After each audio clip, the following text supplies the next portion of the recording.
I inherited my son's old truck. When I turned on the GPS, I discovered a hidden address he had secretly saved. I thought my son had simply forgotten to delete it. But I followed the coordinates and uncovered a horrifying truth in a cabin deep in the wilderness. Inside were surveillance screens displaying images of my own home. And on the screen, I saw the person I trusted most plotting against me. My blood ran cold. I realized if they wanted the money, I would make them lose it all. I'm grateful you're here today. Where are you watching from? Drop your city in the comments. I love connecting with this community. If you inherited something and discovered a hidden secret inside, would you follow that lead or leave it alone? Quick note: this is a fictional story for entertainment and reflection. Characters are imagined, but the deeper message about trust and family carries real meaning. Let's begin. The organ played Amazing Grace for the third time that morning. I stood at the back of Reynolds' funeral chapel, watching mourners file past my son's casket. Brandon Mitchell, 39 years old, was gone. The flowers were two bright white lilies everywhere, smelling sweet enough to choke on. The heavy scent hung in the air, mixing with the damp smell of rain on wool suits and black dresses. It felt suffocating. Stephanie had planned it all. When I'd offered to help, my voice shaking on the phone, she'd said, "I've got it handled, Henry. You just rest. Rest? Like I could rest with my boy in a box, like I could close my eyes and not see the twisted metal of the accident reports." I looked at Brandon one last time before they closed the lid. They'd made him look peaceful, dressing him in his favorite navy suit, parting his hair just the way he liked it. But I knew better. I'd seen him sleep 1,000 Saturday mornings 7 years old, curled up on the rug after cartoons, or 22 and home from MIT, exhausted from finals. This wasn't sleep. The stillness was wrong. It was an absence. This was gone. Catherine would have known what to say. My wife had been dead 5 years now. Cancer took her quick in 2019. I'd thought that was the worst day of my life. I had stood by her hospital bed, holding her fragile hand as the monitors flatlined, believing the universe couldn't possibly inflict a deeper wound. I was wrong. The universe always has a deeper wound waiting. Ms. Reynolds, the funeral director, touched my elbow gently. "Mr. Cooper, the service is starting, front pew." I shook my head, my jaw tight. "Back's fine." The front was for Stephanie and Travis. Travis Bennett, Bren's best friends since they were 7 years old. He grew up 3 houses down from us, spent more time at our dinner table than his own. I had taught both boys how to throw a curveball in the backyard, how to change the oil on a car, how to shave. Now Travis stood beside my son's widow in the front pew, his hand resting heavily on her shoulder, leaning in to whisper something in her ear. Maybe I was paranoid. Maybe grief was making me see things through a distorted, bitter lens. But my gut said different. The way she leaned into his touch, the subtle shift of her weight against him. It didn't look like grief seeking comfort. It looked like something else. Something practiced. Something that made the hair on the back of my neck stand up. 2 hours after we buried Brandon at Forest Hills Cemetery, the rain finally broke through the gray clouds. A lawyer herded us into a private, wood-paneled room at his downtown office. The air smelled of lemon polish and stale coffee. Betty Anderson, my neighbor of 30 years, had insisted on driving me. She sat beside me now, her warm, wrinkled hand squeezing mine as we sat down across from the polished mahogany desk. "The last will and testament of Brandon James Mitchell," the young lawyer read, adjusting his glasses. "Executed September 20th, 2024. 6 weeks ago, Brandon had updated his will exactly 6 weeks before the brake failure on that winding Georgia back road." My chest tightened. "To my wife, Stephanie Ann Mitchell," the lawyer droned on, "all life insurance benefit 3.5 million, doubled to $7 million in the event of accidental death." My hands went cold. Accidental death, a payout that massive. It was life-changing money. All patent rights and royalties valued at $35 million, and the property at 456 Scenic View Drive, including all assets therein. Stephanie didn't react. She just nodded slowly, dabbing at her dry eyes with a tissue. No gasp of surprise, no overwhelming emotion, just a cold, calculated acceptance. "To my father, Henry James Cooper." The lawyer looked up, clearing his throat slightly.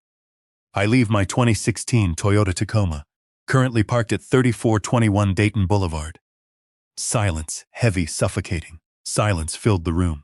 Betty's grip tightened on my hand until my knuckles turned white. $42 million. That's what Stephanie got. The house, the patents for his industrial robotic software, the doubled insurance from the tragic accident.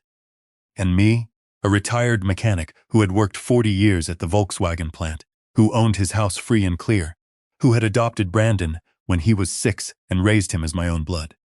I got a 12-year-old pickup truck with 155,000 miles on the dash. A dented silver Tacoma. I wasn't mad about the money. I didn't care about the millions. What broke me was the coldness of it. My son had left me a truck, not his MIT class ring. Not the vintage watch I'd given him at graduation. A truck, like I was some distant uncle. Like I was a stranger. Stephanie stood, smoothing her black dress. She looked across the desk at me, her face a perfect mask of sympathy. Thank you, Henry. If you need help moving the truck to your place, Travis can drive it over. I don't need help. I got up too fast, my chair scraping harshly against the hardwood floor. I can drive my own damn truck. I walked out of the office, into the rain, leaving them behind. The next 3 days blurred together into a meaningless gray haze. Casseroles appeared magically on my front porch. Betty's famous tuna noodle bake, a shepherd's pie from the church ladies. I barely ate. I just sat in my worn leather recliner, staring at the walls, thinking about Brandon. I remembered teaching him to ride a bike, his scraped knees, his triumphant laughter. I remembered his wedding day, the way he looked at Stephanie like she hung the moon. On day 4, Betty came over to collect her Tupperware. She hesitated in the doorway, wringing her hands. Henry, I shouldn't tell you this, but I think you should know. Stephanie bought a Lexus yesterday, brand new SUV paid cash, they say. Brandon had been dead 4 days. On day 5, someone's cousin spotted her at a high-end mall in Atlanta. A shopping trip, arms full of designer bags, laughing over lunch with Travis. Laughing while my son's grave was still fresh dirt. By day 6, the silence in my house became unbearable. The walls were closing in, echoing with memories I couldn't face. I couldn't take sitting in that recliner anymore. I grabbed my jacket and walked out to the driveway. I looked at the Tacoma, silver paint faded to a dull gray, a dented rear bumper, a side mirror held together with duct tape. Nothing special. Absolutely nothing worth leaving as a final, singular bequest in a will. I unlocked the door and climbed in. The cab smelled like stale coffee and pine air freshener. It smelled like Brandon. The seat was adjusted too far back. Brandon was 3 inches taller than me. I reached down to push it forward, and that's when I saw it. The GPS unit mounted on the dashboard was blinking. Not the normal blue standby light. It was pulsing a steady, urgent red like a heartbeat. I frowned, tracing a finger over the screen. It shouldn't have power. The truck had been off for days. I pressed the screen. It flickered to life immediately, bypassing the usual startup sequence. One saved destination appeared on the screen. The label read, Dad's Legacy, Coordinates. Cohuta Wilderness, North Georgia, 90 miles away, and underneath the coordinates, a small icon for an audio file. My hand shook uncontrollably as I reached out and pressed play. Static crackled through the truck's speakers, followed by a heavy exhale. Dad, my breath hitched. Brandon's voice filled the cab, clear as day, real, alive. If you're hearing this, I need you. Don't tell anyone. Don't call the police. Just come find me. Follow the coordinates. His voice was rushed, thick with a fear I had never heard from him before. I'll explain everything when you get there. I'm sorry I couldn't tell you sooner. I'm sorry for all of this. But I need you to trust me one more time. Please, Dad, come find me. The message ended with a sharp click. I sat there for 5 minutes, my hands gripping the steering wheel so hard my joints ached. My mind was racing, trying to process the impossible. Brandon's voice, recorded after the will was updated. Maybe days before the accident. Maybe hours? Come find me. The Cohuta Wilderness. It was the middle of nowhere. No cell service, barely any paved roads. Just dense Appalachian forest. If this was a cruel joke, it was a sick one. But if there was even a fraction of a chance that my son needed me, that the body in that casket hadn't been him, I couldn't ignore it. I wouldn't. That night, I didn't sleep a wink. I sat at my kitchen table under the harsh overhead light, staring at a topographic map, tracing the route into the mountains with a calloused finger. 90 miles, an hour and a half, maybe 2 on the winding mountain roads. At 5:30 a.m., the sky outside was still pitch black. I brewed a strong pot of coffee. I packed a worn canvas duffel bag, my heart medication, a heavy-duty Maglite flashlight, some protein bars, and the steel hunting knife Catherine had given me for our 20th anniversary. I didn't know what I was walking into, but I wouldn't go unprepared. At 6 a.m., I climbed back into the Tacoma and entered the coordinates into the GPS. The engine turned over on the second try with a familiar, reassuring rumble. I backed out of the driveway just as the sun cracked the horizon, painting the Tennessee sky a bruised purple and pink. My hands were steady. My mind was clear for the first time in a week. Brandon needed me. I was coming. The Tacoma's headlights cut through the pre-dawn dark like a hot knife. 75 South stretched empty ahead of me. Just me, a few long-haul semis, and the steady hum of tires on asphalt. 60 miles to go. I kept the radio off. I didn't want music. I just needed to think about Brandon's voice on that recording. About coordinates leading into a dense, unforgiving wilderness. About whether I was chasing a phantom hope or if I was simply losing my mind to grief. The sun came up around Dalton, turning the Georgia sky from black to a pale, washed-out blue. I thought about Catherine. I wondered what she'd say if she could see me now, following a cryptic GPS message into the woods. She'd probably call me a stubborn old fool. Then she'd buckle her seatbelt and tell me to drive faster. My cell phone rang just past the state line, shattering the quiet of the cab. I glanced at the screen. Stephanie. My stomach clenched. I let it ring twice, taking a deep breath to force my voice into a calm, steady rhythm. "Hello, Henry." Her voice drifted through the Bluetooth speakers. "Good morning. I've been worried about you." Her tone was too bright, too cheerful for a woman who just buried her husband a few days ago. "You haven't been answering my texts," she added, a hint of reproach in her voice. "Been sleeping mostly," I lied smoothly. "Not much else to do. Well, I was thinking I'd bring you lunch this afternoon. We could go through Brandon's things, decide what to donate." "Donate?" My blood simmered. "Not ready for that yet, Stephanie." Silence on the line. Then, "Where are you?" "You sound like you're in a car." My hands tightened on the wheel. "Running to the store. Out of coffee. It's 6 in the morning. Couldn't sleep." Another pause, slightly longer this time. "You sure you don't want company?" "Henry, I'm just so worried about you being all alone." "I'm fine, Stephanie. I'll call you later." I hung up before she could respond, ending the call with a jab of my finger. My heart hammered against my ribs. She knew something was off. I could hear the edge underneath the sweetness, the sharp, calculating tone when she asked where I was. She was checking up on me, keeping tabs. I pressed my foot harder on the gas pedal. The interstate gave way to state routes around 9:30 a.m., and then to county roads with more potholes than actual pavement. The trees closed in quickly, thick Georgia pines and bare hardwoods reaching out like skeleton hands over the road. My cell service completely died somewhere near Elijah. The radio faded to static, the GPS beeped, "Turn right onto unmarked road." I hit the brakes and almost missed it. It was just a dirt track between 2 massive oaks, barely wide enough for the truck. Branches scraped the sides of the Tacoma with a high-pitched screech as I crept forward, following the path deeper into the wilderness. No houses, no power lines, nothing but dense woods and the occasional deer darting into the underbrush. I drove for another 3 miles at a crawl. Finally, the trees parted slightly. A cabin appeared in a small clearing. It was single-story, made of rough-cut logs with a rusty corrugated metal roof. One window had a heavy canvas curtain drawn tight across it. A woodpile was stacked neatly against the side. It looked abandoned, forgotten by the world. Except I rolled down the window. The engine idled quietly, singing quiet, barely audible over the rustle of the wind. But it was there, a voice I would know anywhere, a low off-key baritone humming an old hymn, "All my trials. Lord, soon be over," my son's voice. I killed the engine. I was out of the truck before I even realized my hand had pulled the door handle. My boots crunched loudly on the gravel. I walked toward the heavy wooden door, my heart pounding so hard I felt it in my teeth. My hand shook violently as I raised it to knock. The singing stopped instantly. Footsteps creaked on the floorboards inside. A shadow moved behind the canvas curtain. The lock clicked. The door creaked open slowly.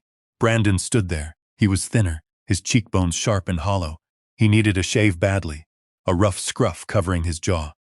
He was wearing a faded flannel shirt I'd given him 5 Christmases ago, but it was him. Same dark, intelligent eyes, same slightly crooked nose, same pale scar on his left eyebrow from when he fell off his bike at 7 years old. Alive, Dad. His voice cracked, raw and thick with emotion. I couldn't speak, I couldn't move. I just stood there, staring at my boy, the boy I had watched them lower into the earth 3 days ago. Dad, he said again, stepping out onto the porch. And then the paralysis broke. I lunged forward, grabbing him, pulling him into a hug so tight I thought I might break his ribs. He held onto me just as hard, burying his face in my shoulder. We were both crying hugely, gasping, heaving sobs that tore out of our chests. "You're alive," I managed to choke out, my tears soaking his flannel shirt. "You're alive! Oh God, you're alive! I'm sorry." His words came muffled against my shoulder. "God, Dad, I'm so sorry. I couldn't tell you if they knew, if they even suspected you knew." I pulled back slowly, keeping my hands firmly gripped on his shoulders, terrified that if I let go, he might vanish like a ghost. Up close, I could see the profound exhaustion etched deep into his face. Dark, bruised-looking circles under his eyes. "Who did this?" I asked, my voice hardening. "Who were you running from?" Brandon glanced nervously over my shoulder, scanning the tree line, paranoid and alert. "Come inside, quickly." I stepped into the cabin, and he bolted the door shut behind me. The interior was sparse. A cot sat in one corner. A camping stove and a battery-powered lantern were set up on a small counter. But it was the folding table, in the center of the room, that drew my attention. A high-end laptop sat open, multiple external hard drives connected to it by a web of cables. The screen was split into several video feeds, surveillance cameras. Next to it lay thick manila folders, printed medical documents, and a digital audio recorder. "She tried to kill me, Dad." Brandon turned to face me, his dark eyes burning with a mixture of grief and pure, cold rage. "Stephanie, for 6 months, she poisoned me." I stared at him, the words not quite making sense in my brain. "Stephanie?" "And when the poison didn't work fast enough," he continued, his voice dropping to a harsh whisper, "she and Travis cut my brake lines." The world tilted, the cabin spun around me. Travis Bennett, the boy who had practically lived in my house. My best friend's son. Brandon laughed. But there was no humor in it. It was a hollow, broken sound. "They tried to murder me for the money, Dad. All of it." I sank onto the edge of the cot, my legs no longer able to support my weight. "The accident, the police report, the body?" "I staged it," Brandon said, pulling up a chair opposite me. "I faked the crash, used a medical dummy, planted my own blood and hair samples in the wreckage. Jake Morrison at the fire department. He's a captain now, he helped me. He rigged the fire to destroy the evidence before the coroner arrived. He's the only one who knows the truth, besides you. Why not go to the police?" I demanded, "Why fake your death? Why let me think you were gone?" "Because I needed ironclad evidence." Brandon gestured wildly at the laptop and the stacks of folders. "I have 6 months of surveillance, audio recordings, medical records, bank statements, everything." He paused, looking at me with an expression of profound sorrow. "Including their plan to kill you next." My blood went completely cold. The chill settled deep in my bones. "What? You were target number 2, Dad," Brandon said softly. "The brake lines on your truck. Travis cut them 3 days ago, right before the funeral. You just haven't driven it fast enough or far enough for them to fail yet." I thought about the Tacoma parked outside, about Joe Crawford, my old buddy, who was scheduled to check it next week for an oil change. "Joe would have found it. Joe would have saved my life," I whispered, the realization hitting me like a physical blow. "Just like Betty saved you when Stephanie tried to push you down the concrete stairs," Brandon said, clicking a folder on the laptop. "Just like you didn't take those blue pills she planted in your organizer." I stared at him, my mouth dry. I couldn't comprehend the level of evil he was describing.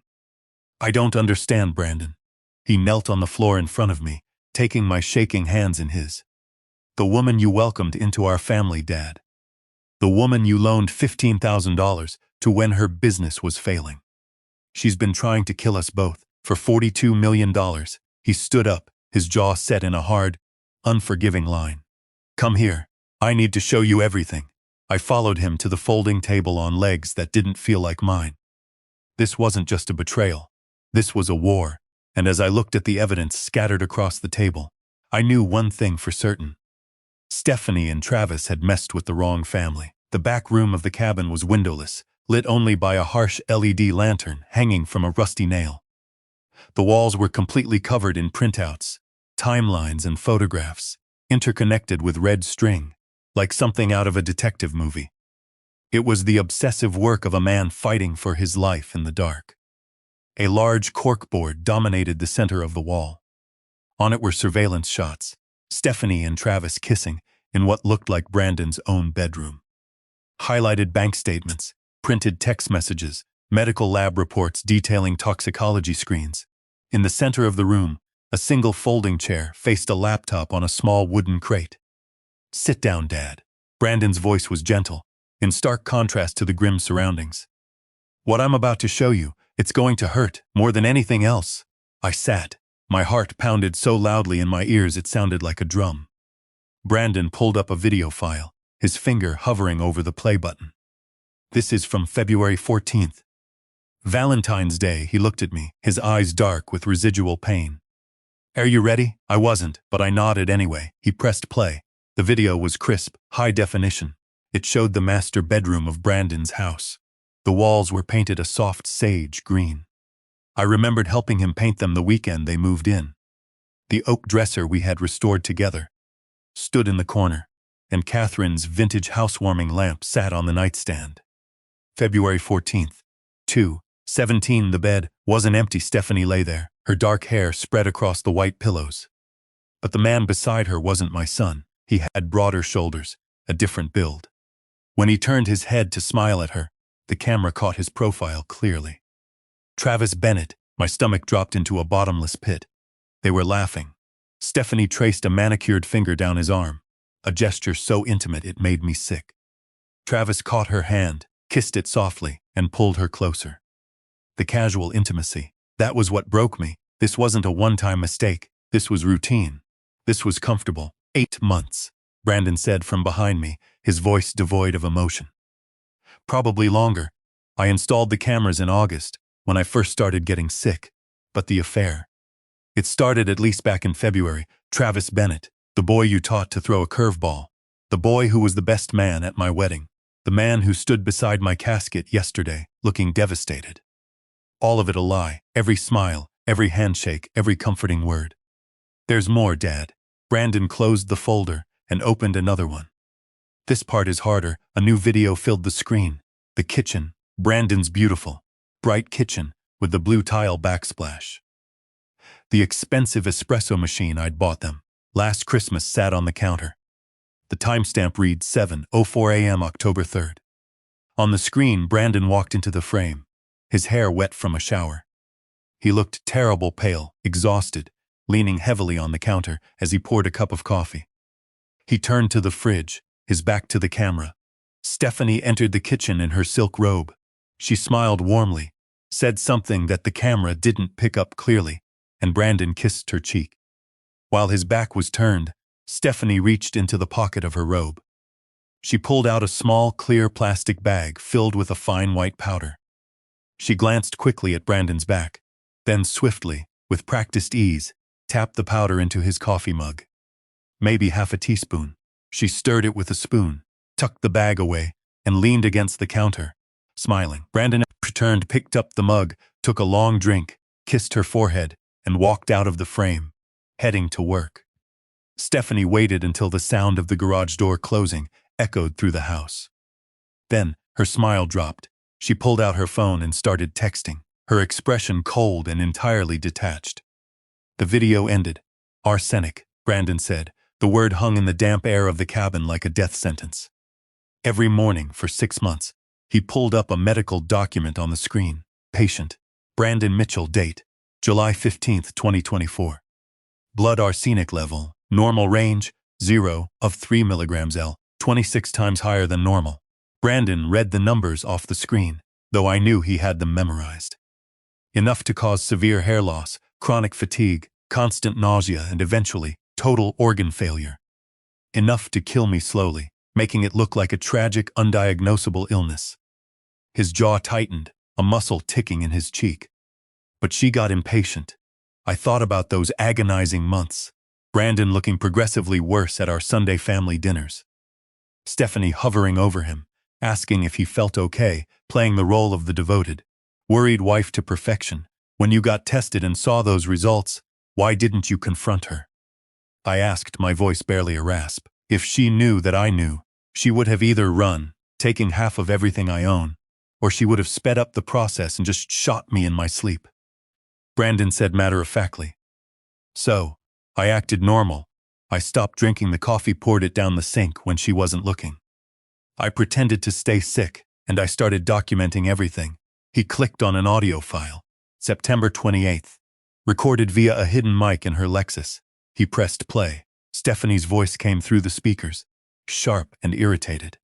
I can't keep waiting, Travis. It's been 8 months and he's still walking around. The arsenic was your idea. You said slow and natural. Slow is too damn slow. I'm tired of playing the grieving, exhausted housewife. So what do you want to do? Travis's voice was calm, analytical. The brakes, stage an accident. He drives that winding highway to his cabin every other weekend. One bad curve, and if someone checks, who's going to check? Everyone knows he's been sick. The police will say he passed out at the wheel. We wait a few months, play the grieving widow and the supportive best friend, take the money and disappear. The Cayman Islands, how much exactly? Travis asked. $7 million from the life insurance. It doubles for accidental death. $35 million from the patents. Call it $42 million total. A low whistle came from Travis on the recording.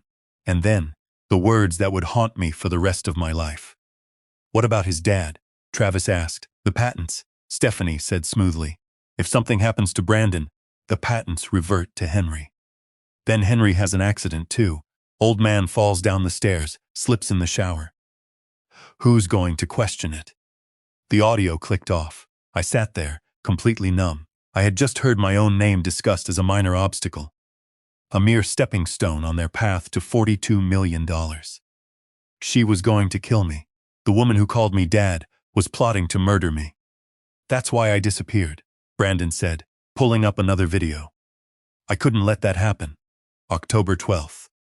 2:14 a.m. The screen showed a garage. My old wooden workbench in the background. My tools hanging on the pegboard, the Tacoma sat center frame. Travis crept in through the side door, wearing dark clothes and carrying a flashlight in his teeth. He held a pair of heavy-duty bolt cutters. He crawled under the Tacoma. I watched, horrified, as he positioned the cutters on the hydraulic brake line. Squeeze, twist, the line separated. Dark brake fluid began dripping onto the concrete. Travis crawled out, wiped his hands on a rag, looked around to ensure he hadn't left anything, and slipped back out the door. 2:19 a.m., 5 hours later, you would have climbed into that truck, Brandon said quietly. Joe Crawford saved your life by taking it in for an early oil change. But that wasn't their only attempt. I stared at the frozen image of Travis Bennett under my truck. How did you fake it, Brandon? I finally managed to ask. Called Jake Morrison, told him everything. We rigged my SUV's brake lines to actually fail on Highway 28. Planted a medical dummy dressed in my clothes, pre-planted with my blood and hair. Jake made sure his specific fire crew responded to the 911 call. He confirmed the body before the coroner arrived, citing severe burns beyond recognition. The will I breathed out. Written 2 weeks before the crash. I left you the Tacoma because I knew you'd check it eventually. I knew you were the only one who wouldn't just sell it for scrap. I knew you'd find the GPS. I couldn't risk calling you on a phone. If they were tracking you, they'd know I was alive. And if they knew I was alive, they would have killed you immediately to draw me out. Brandon's expression darkened, the shadows in the cabin making him look older, harder. Dad, they're not done. What do you mean? The will has been read. She gets everything. She thinks she does, but the patents, they know the patents revert to you if anything happens to her before the final transfer. Which makes you a massive liability. He turned back to the laptop, and they don't leave liabilities alive. You're next on their list. Dad, I've been monitoring your house remotely since I died. Watching, documenting. He opened a folder labeled Attempts. The screen filled with video thumbnails. My house, my front porch, my kitchen. They've already tried, Brandon said. 3 times.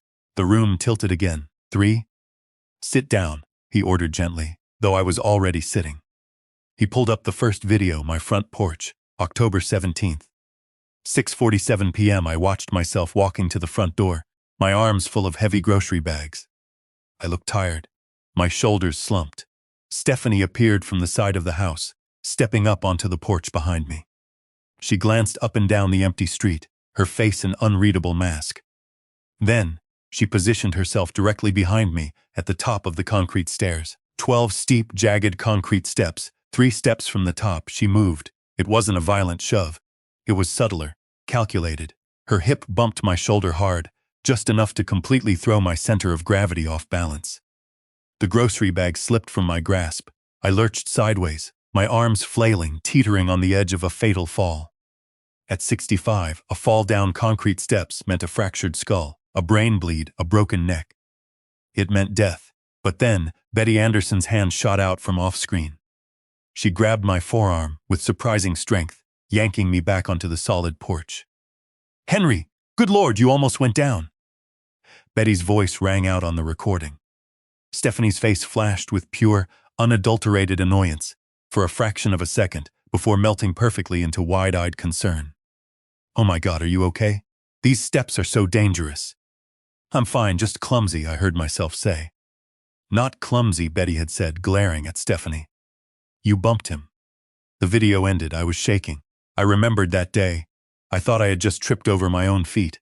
Brandon opened another video. 5 days later, my kitchen, October 22nd. 3:15 p.m. on screen. I got up from the kitchen table. "I'll be right back," I said, heading for the bathroom. The moment I was out of the frame, Stephanie pulled a Ziploc bag from her designer purse. Blue pills. She opened the Tuesday compartment in my weekly pill organizer. She swiftly dumped out my white beta blockers, replaced them with the blue pills, and pocketed my medication. 40 seconds total. When I returned, she was smiling sweetly.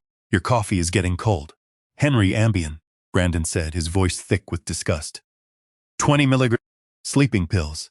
If you had taken those with your heart medication, you would have gone into cardiac arrest within an hour. You would have died in your sleep, totally natural. I tried to remember Tuesday.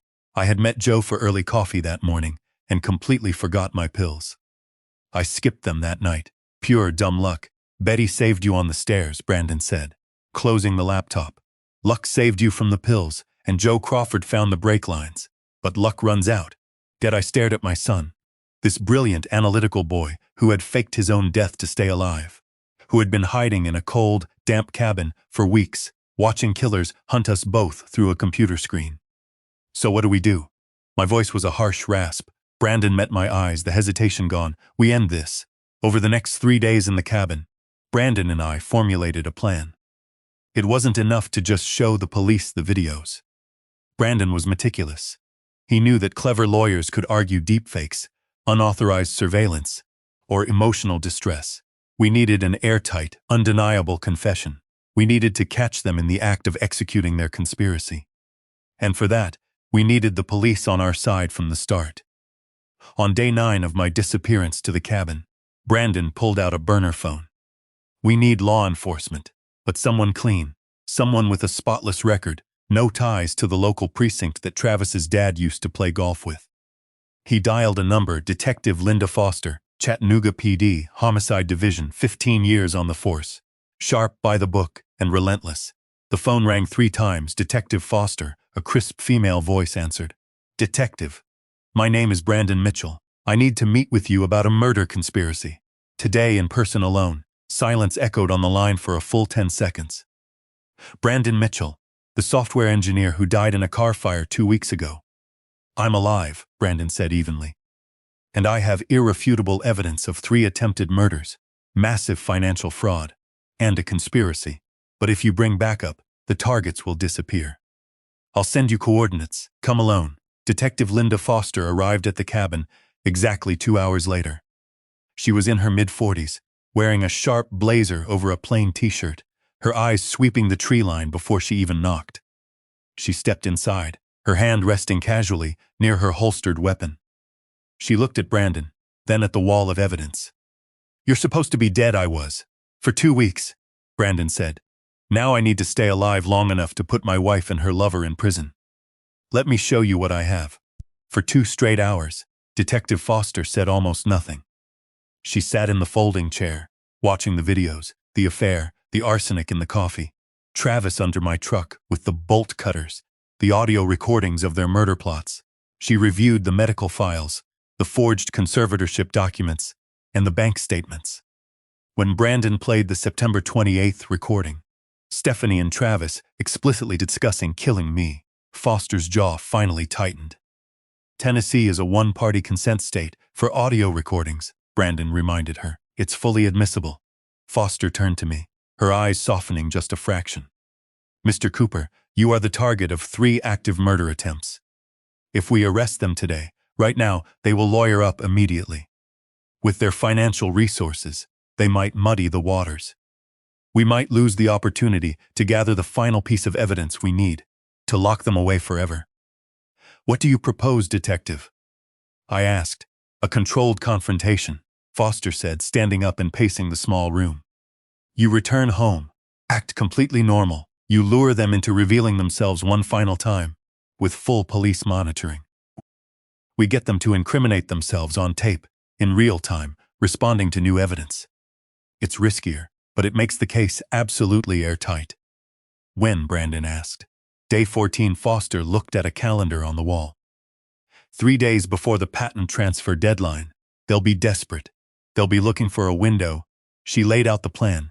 Day 12. You drive home, Mr. Cooper. You go to Joe's garage for an oil change.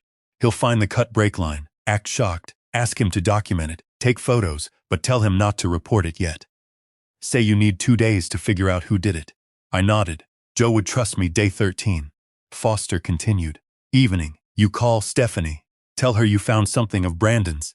Legal documents about the patents that you don't understand. Ask if she can come over tomorrow evening to help you sort through them. She'll come," Brandon said with certainty. "The patents are the crown jewel she won't be able to resist. She'll think Dad is just handing her the keys to the kingdom." Foster smiled. A sharp, dangerous look. Day 14. 7 p.m. Brandon hides in your garage. I will position myself and Officer Garcia outside your house with full audio surveillance. You let them in, you confront them with the recordings. When they reveal enough to confirm the conspiracy, we arrest them. What if they try to hurt him?" Brandon asked, stepping protectively in front of me. "We intervene immediately," Foster promised. "But they prefer methods that look natural: poison, accidents, fraud. They won't bring weapons to a meeting they think is about paperwork. They think your father is a confused, grieving old man." Foster packed the USB drives containing copies of all the evidence into her briefcase. "I'll secure the necessary warrants based on this evidence. But this stays highly confidential. If a single word leaks, they'll be on a plane to the Caymans." She paused at the door, looking back at Brandon. "Mr. Mitchell, what you did, faking your death to protect your father, living in this cabin, gathering this evidence. That took incredible courage. Running doesn't stop monsters, Detective," Brandon said quietly. "Evidence does. That night, I barely slept. The plan was terrifying. What if Stephanie suspected a trap? What if Travis decided not to wait for an accident and just snapped my neck in the living room? But every time doubt crept into my mind, I thought about the videos. Stephanie poisoning my son 47 times. Travis cutting my brake lines in the dead of night. They thought we were weak. They thought we were prey. It was time to make them pay." Day 12. I packed my duffel bag and hugged Brandon goodbye at the cabin door. 3 days, Dad," he said, his grip tight. 3 days, I agreed. I drove back to Chattanooga, the Tacoma handling the mountain curves flawlessly. I went straight to Crawford's auto repair. Joe came out, wiping his hands on an oily rag. "Henry, good to see you, man. You here for that oil change?" "Yeah, Joe, been putting it off." 20 minutes later, I was sitting in the waiting room when Joe practically sprinted out from the garage bays. His face chalk white. "Henry," his voice was shaking. "Henry, Your brake line's been cut deliberately. I forced my eyes wide, playing the part of the shocked victim. What? Are you sure? It's a professional cut, Henry. Bolt cutters. This is attempted murder. He reached for the phone on the counter. I'm calling the police. I grabbed his arm hard. Joe, wait. Document everything. Take pictures. Write a full report. But don't call it in yet. Give me 2 days. Joe stared at me like I'd grown a second head. Henry, someone tried to kill you. I know, and I know exactly who it is. I lowered my voice, looking him dead in the eye. But if we move right now, they'll run. I'm working with a detective. Just give me 2 days. Then you can tell everyone. Joe studied my face for a long time. He'd known me 40 years. He knew I didn't play games. Finally, he nodded slowly. 2 days, Henry. But you watch your back. Day 13 evening, I sat in my dimly lit living room, staring at my phone. My heart thumped a heavy rhythm against my ribs. I dialed Stephanie's number. She answered on the second ring. Henry, how are you? Not great, I said, letting my voice shake. It wasn't hard. The adrenaline was already flooding my system. I've been going through some of Brandon's things in his old bedroom here. I found something. Her voice sharpened instantly. What is it? Legal stuff, about his patents. I don't really understand it. It's all legal jargon. Can you come by tomorrow evening? Around 7. I need help figuring out what to do with it. There was a slight pause. I could practically hear the gears turning in her head. The patents, $35 million. Of course, Henry, she said, her voice dripping with fake warmth. Is it important? I think so. It looks like transfer documents. I'll be there at 7 p.m. sharp. Try to get some sleep. Henry, I'll see you tomorrow. I hung up the phone. My hands were shaking, but not from fear. From rage. Tomorrow, the woman who murdered my son, or thought she did, was walking into my living room. And I was going to tear her world apart. At 5 a.m. on day 14, my phone buzzed. A text from an unknown number. Today we end this, Dad. See you at 7 b. I texted back. I'm ready. I spent the rest of the day preparing the house. I made coffee. I arranged the fake patent documents on the coffee table. And I waited for the sun to go down. If you're still here with me, drop a comment sharing what you think will happen when Stephanie walks into that house tonight. Will the trap work? Will she suspect something? I really want to know your predictions before we get to the climax of the story. Let's finish this. 6:45 p.m. I stood in my living room, checking my watch for the 5th time in 10 minutes. Outside, the street was quiet. 2 houses down, Detective Foster's unmarked sedan sat parked under the shadow of a large oak tree. Inside my garage, hidden behind a stack of moving boxes near my workbench, Brandon was waiting. At exactly 7 p.m., headlights swept across my front window. A brand new silver Lexus SUV pulled into my driveway, the engine purring smoothly before shutting off. I took a deep breath, steadying my trembling hands. This was it. I opened the front door just as they reached the porch. Stephanie stepped in first. She wore a tasteful, understated black dress, her face arranged into an expression of deep, mournful concern. Travis followed close behind her, his hand resting possessively on her lower back. He wore a dark sweater and jeans, trying to look casual, trying to look like the supportive best friend. Henry, Stephanie reached for my arm, her touch making my skin crawl. Thank you for calling. You said you found something? We came as fast as we could. Sit down. I gestured to the floral couch in the center of the room. I didn't offer them anything to drink. They sat close together, too close. Travis's eyes swept the room, taking in the stacked papers on the coffee table. You sounded upset on the phone. Stephanie leaned forward, her voice dripping with honeyed sympathy. What did you find, Henry? Is it about the patents? I can help you sort it out. I remained standing, looking down at them. How long have you two been together? The question hung in the air, heavy and sharp. The silence that followed was absolute. I don't know what you mean, Stephanie stammered, her mask slipping for a fraction of a second. How long, Stephanie? I kept my voice perfectly calm, conversational. Because Betty mentioned she saw Travis's car parked here overnight twice last week. Travis stiffened, sitting up straighter. I was checking on her. Henry, she's a grieving widow. I was here at 2 a.m. to make sure she was okay. Henry, this is highly inappropriate, Stephanie said, her voice gaining a sharp, defensive edge. I came here because you said you found something of Brandon's. Something important. I did. I pulled my phone from my pocket. Want to hear it. Her eyes fixed on the device, calculating rapidly. Hear what? I pressed play. The audio filled the quiet living room. It was only 10 seconds long, but it was enough. 7 million from the life insurance, 35 million from the patents. Call it 42 million total. What about his dad? The patents. If something happens to Brandon, the patents revert to Henry. Then Henry has an accident too. Old man slips in the shower. Who's going to question it? I pressed stop. The silence this time was deafening. The blood completely drained from Stephanie's face, leaving her pale as a ghost. Travis stared at the phone, his mouth slightly open in shock. Where did you get that? Stephanie whispered. Does it matter? I asked. That's taken out of context. She was standing now, panic edging into her voice. We were talking about a movie. A thriller we watched. You're misunderstanding. I tilted my head, feigning curiosity. That's interesting, because the metadata on that recording dates it to September 28th. What movie were you discussing, Stephanie? Travis stood up abruptly, grabbing her arm. We should go now. Why? I didn't move from my spot between them and the front door. I haven't even told you what else I found. What else? Stephanie hissed, the facade entirely gone now. Her eyes were wild, darting around the room. Medical records, toxicology reports, 6 months' worth of video footage from your own kitchen. I watched her face contort in terror. Maybe you can help me understand why you were putting arsenic in my son's coffee every morning. You're bluffing, Travis snarled, taking a step toward me. Am I? I looked him dead in the eye. Why were you in my garage at 2 a.m. on October 24th? Travis? Want to tell me why you took bolt cutters to the brake lines on my Tacoma? Stephanie grabbed Travis's arm tightly. Don't say anything, Travis. Don't say a word. Why not? I asked. If it was innocent, why can't he explain it? Because you're setting us up. Stephanie screamed, pointing a shaking finger at me.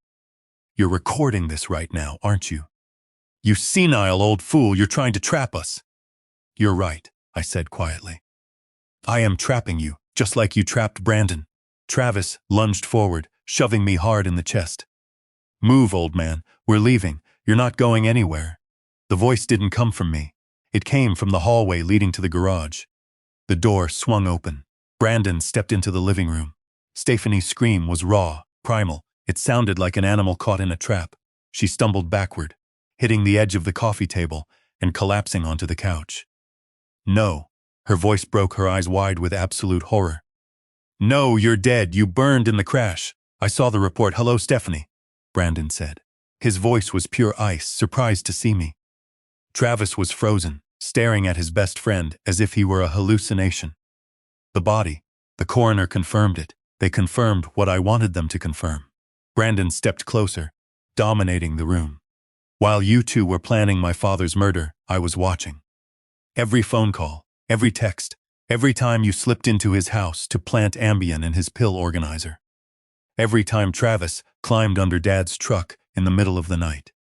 You're insane, Stephanie whispered, hyperventilating. I have the video of you poisoning my coffee, Stephanie. Brandon's voice never rose above a conversational tone, making it all the more terrifying. I have your text messages about the Cayman Islands. I have Marcus Webb's signed confession about the conservatorship fraud. We'll get lawyers, Stephanie started, her voice shaking violently. We'll fight this. You faked your death. That's a crime. You'll get prison, Brandon said. The front door burst open. Detective Foster walked in, her badge held high, her service weapon drawn but pointed at the floor. Officer Garcia was right behind her. Stephanie Mitchell, Travis Bennett. Foster's voice was loud and commanding, echoing through the house. You are under arrest for conspiracy to commit murder. The attempted murder of Brandon Mitchell. 3 counts of the attempted murder of Henry Cooper, insurance fraud, and obstruction of justice. Stephanie lunged for the back door. Officer Garcia was faster. He blocked her path, spun her around, and slammed her against the wall, cuffing her wrists in seconds. You have the right to remain silent. This is entrapment. Stephanie screamed, thrashing against Garcia's grip. We didn't do anything. We were just talking. It's his word against ours. You confessed, I said quietly, watching her struggle. Just now, on tape, you said I couldn't prove it, which means you knew exactly what you did. Travis didn't fight. He just stood there, his face blank with shock as Foster cuffed him. Foster led Stephanie toward the front door. She was still screaming, spittle flying from her lips. Henry, you bastard, you set us up. You. The heavy oak door closed behind them, cutting her off mid-sentence. Through the front window, I watched the patrol cars pull away, their red and blue lights flashing silently in the Tennessee night. The silver Lexus sat abandoned in my driveway, evidence now. The street was full of neighbors. Betty Anderson stood on her lawn, her hands over her mouth. Joe Crawford was in his driveway. They had all watched Stephanie Mitchell get dragged out in handcuffs. Brandon walked over and put his hand on my shoulder. It's over, Dad. I let out a breath I felt like I had been holding for 8 months. It's really over. The justice system moves slowly, but when it moves with the weight of undeniable evidence, it crushes everything in its path. The arraignment happened the next afternoon. Judge Patricia Thornton, a no-nonsense woman with silver hair and a stare that could cut glass, denied bail for both of them. The state's case is compelling, Thornton had said, banging her gavel. Both defendants represent an extreme flight risk and a continued danger to the victims. Bail is denied, remand to county jail. They sat in cells for 4 months while the prosecution built an ironclad case. Marcus Webb, Stephanie's financial advisor, took a plea deal. In exchange for 8 years in federal prison, he testified about the money laundering, the shell companies, and the forged conservatorship documents meant to declare me mentally incompetent. The trial began on March 15, 2025. It was a media circus, but inside courtroom 3C, District Attorney Maria Gonzalez controlled the narrative with surgical precision. Over 2 weeks, the jury heard a story of unprecedented greed and betrayal. They saw the videos of Stephanie poisoning the coffee 47 times. They saw Travis cutting the brake lines. They heard the audio of them planning my accidental death. They heard Betty Anderson testify about the stairs, and Joe Crawford testify about the severed hydraulic line. Robert Marsh, Stephanie's expensive defense attorney, tried to paint Brandon as a manipulative villain who staged everything for revenge. He even tried to bring in Stephanie's cousin, Karen Bishop, to testify that Brandon had confessed his revenge plot to her. But Detective Foster arrested Karen for perjury before she ever took the stand, after pulling jailhouse recordings of Stephanie, coaching her on what lies to tell. The defense collapsed. In her closing argument, D.A. Gonzalez walked the jury box, holding up a photograph of my battered 2016 Tacoma. $42 million, Gonzalez said, her voice echoing in the silent courtroom. That is what Stephanie Mitchell and Travis Bennett wanted. And for that money, they systematically poisoned a husband. They severed the brake lines of an elderly father. They replaced heart medication with sedatives. They plotted, they schemed, and they almost succeeded. She pointed to the Tacoma. Brandon Mitchell left his father this truck. Stephanie thought it was an insult, a piece of trash. But hidden inside that truck was a message that exposed 6 months of poisoning, 3 murder attempts, and a conspiracy to steal $42 million. The evidence is not circumstantial, it is absolute. Find them guilty. The jury deliberated for exactly 4 hours. Guilty on all counts. Conspiracy to commit murder, attempted murder, insurance fraud, obstruction of justice. 2 weeks later, at the sentencing hearing, Judge Thornton didn't hold back. Stephanie Mitchell, Thornton said, looking down from the bench. I have presided over this court for 40 years. Rarely have I encountered crimes as calculated and cold-blooded as these. You poisoned the man you vowed to love. You hunted his father. For this, you will serve 65 years in the Tennessee Department of Corrections. You will not be eligible for parole until you are 83 years old. Stephanie collapsed into her chair, sobbing hysterically. Travis Bennett, Thornton continued. You betrayed a 30-year friendship for money. You are sentenced to 45 years. The gavel slammed down like a thunderclap. June 2025. I woke up to sunlight streaming through my bedroom window. For the first time in almost a year, I didn't feel a knot of anxiety in my chest. There were no conspiracies, no lawyers, no trials. Brandon came over at 9 a.m. with coffee and donuts. We sat on the back porch, watching the birds at the feeder Catherine had hung 20 years ago. "Sleep okay?" he asked. "Better than I have in months," I said. We had both been in therapy since April. Healing from that level of betrayal takes time. It takes work. But we were getting there. Brandon had regained control of his patents, receiving a massive royalty check that he used to start a new AI consulting firm right here, in Chattanooga. He had also met someone, Sarah, a third-grade teacher who loved hiking, who knew everything about his past, and who looked at him with genuine, unfiltered kindness. We spent the rest of the summer working on the Tacoma. We stripped it down to the frame, in my garage, reclaiming the space where Travis had tried to kill me, and rebuilt it together. New silver metallic paint, a rebuilt engine, safe, professionally installed brake lines. On the 4th of July, Brandon drove the gleaming, restored Tacoma to Forest Hills Cemetery. Sarah sat in the passenger seat. We stood under the shade of the old oak tree by Catherine's grave. Brandon knelt down, placing his hand on the granite headstone. "Hey, Mom," he said softly. "I'm back. I brought someone to meet you." He stood up, turned to Sarah, and pulled a small velvet box from his pocket. Right there, in front of his mother's grave and his father, he asked her to marry him. Sarah cried, nodded enthusiastically, and said yes. Later that afternoon at Betty Anderson's neighborhood barbecue, Brandon announced the creation of the Catherine Cooper Scholarship Fund, a full tuition endowment for underprivileged students pursuing STEM degrees, funded by the very patents Stephanie had tried to steal. As the sun set over the Tennessee hills, that evening, Brandon and I took the Tacoma for a drive along the River Parkway. The windows were down, the warm summer air rushing in, country music playing softly on the new radio. "You know," I said, looking out at the sparkling water, "I learned a few things this past year, yeah?" Brandon smiled, keeping his eyes on the road. "Like what?" "Trust your instincts. If something feels wrong, it usually is. Community is everything. We wouldn't have survived without Betty and Joe. Justice is slow, but it's always worth fighting for." I patted the dashboard of the truck, and never underestimate old things. Everyone thought this truck was worthless, but it saved both our lives. Brandon nodded slowly. "It brought us home, Dad." I looked at my son. Alive, happy, building a future instead of hiding from the past. Sometimes, the greatest gift you can ever receive isn't a mansion or millions of dollars in the bank. Sometimes, it's a 12-year-old truck with 155,000 miles on the dash, carrying a message that brings your family back together.